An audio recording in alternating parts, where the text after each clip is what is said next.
Et Marie-Thérèse Fischer est l'invitée de 24 heures en Alsace avec cet ouvrage absolument exceptionnel. C'est un vrai coup de cœur puisqu'on en a même fait la semaine dernière l'image du jour.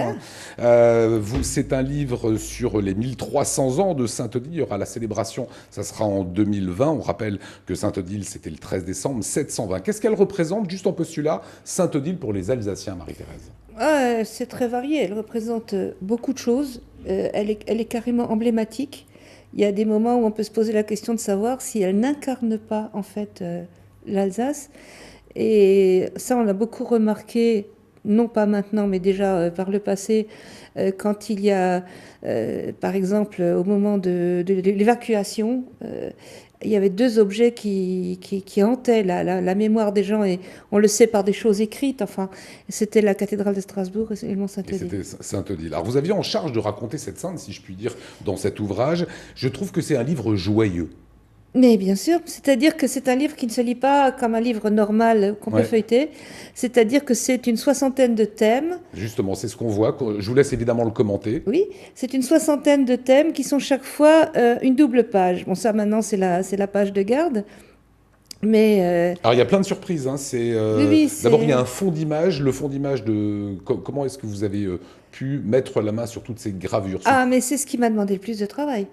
Parce que j'ai fait une recherche iconographique. Bon, heureusement que j'ai quelque chose comme 48 ans de recherche historique derrière la cravate et en plus une vingtaine d'années consacrées surtout à Sainte-Odile et au Mont Sainte-Odile dans son ensemble, ce qui m'a permis quand même d'avoir un fond déjà du côté du texte. Et puis les images, ben, j'ai été chez des antiquaires, j'ai farfouillé sur le web, sur les sites d'antiquaires aussi. Etc. Ça a été ça c'est assez amusant. C'est un prêtre qui a fouillé chez sa mère quand elle est morte. Il est tombé sur un journal d'ouvrages de dames avec une légende de Sainte-Odile complètement nulle. Et finalement, on l'a encarté, quoi. Est-ce que c'était prévu d'intégrer toutes ces images, ces extraits de journaux depuis le début ou c'est venu petit Ça, à petit? c'était le principe de base.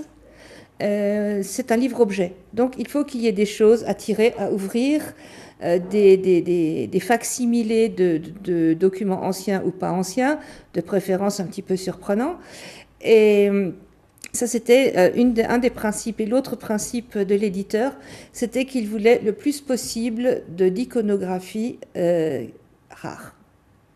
Parce qu'il y a des choses qui sont incontournables, évidemment, mais il y en a qui sont moins connues. Et je me suis efforcée de trouver le plus possible d'images qui ne couraient pas les rues, ou alors d'objets qu'on a photographiés. Alors c'est un vrai objet rare, vous avez raison de le lire. Il y a un côté très enfantin pour nous autres adultes. On ouvre, on Oui. sort comme ça les petites cartes postales.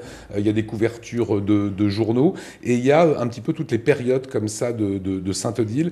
Et il y en a une, c'est une photo qu'on a arrêtée. C'est un des moments dramatiques, évidemment, de la vie du Mont Sainte-Odile et de Sainte-Odile. C'est le temps de la croix gammée. C'est comme ça que vous l'avez Oui. intitulé. Parce que quand on mange dans la salle à manger Saint-Léger, qui est là en bas, à gauche, on n'imagine pas que ça a été un hôpital militaire en 39-40. C'est ça.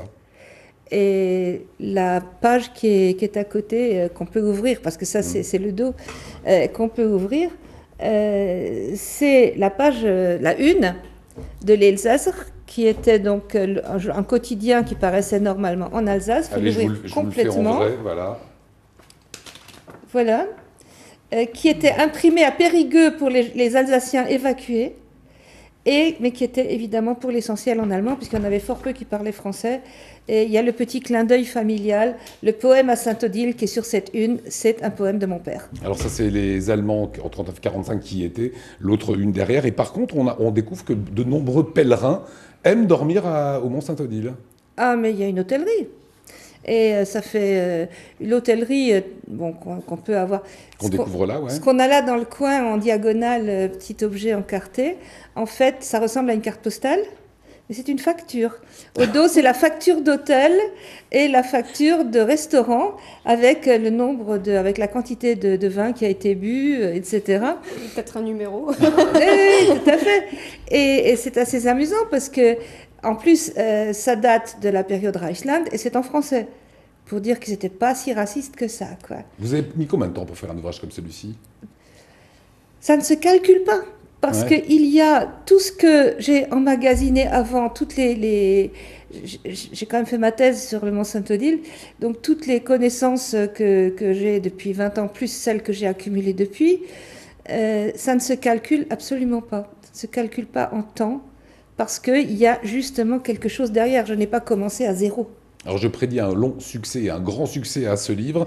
Vendredi soir, le lancement au Mont Saint-Odile, avec Oui. votre éditeur évidemment. Hein. Oui. On peut les citer parce qu'ils ont fait un travail d'édition remarquable. Et il faut surtout citer le directeur artistique qui a réalisé la maquette du livre, et qui est vraiment un artiste du livre, et qui a imaginé justement cette couverture avec les fermoirs, Ouais. et ce papier qui fait grimoire, comme le disait Voilà, Alumaya. effectivement, c'est ça. Et c'est lui qui l'a imaginé. Et lui et moi, on a quelque chose en commun. On est tous les deux maniaques de la précision. Eh ben, ça se On voit. est fait pour s'entendre. Voilà, faut pas Maintenant- l'embêter, Marie-Thérèse. Moi, je vous le dis. Ah, ne, je l'embête pas. Non, Mais vous. pour le vendredi, non, nous ne nous embêtons pas. 15 Mais- secondes. Oui. Les spectateurs peuvent venir s'ils se manifestent demain aux éditions du Cygne à Egbolsheim, ça se trouve sur Internet, qu'ils s'inscrivent, ils auront droit, après la présentation, à des bouchées à la reine à volonté. Voilà, et vous pourrez évidemment acquérir cet ouvrage. Merci beaucoup, Marie-Thérèse.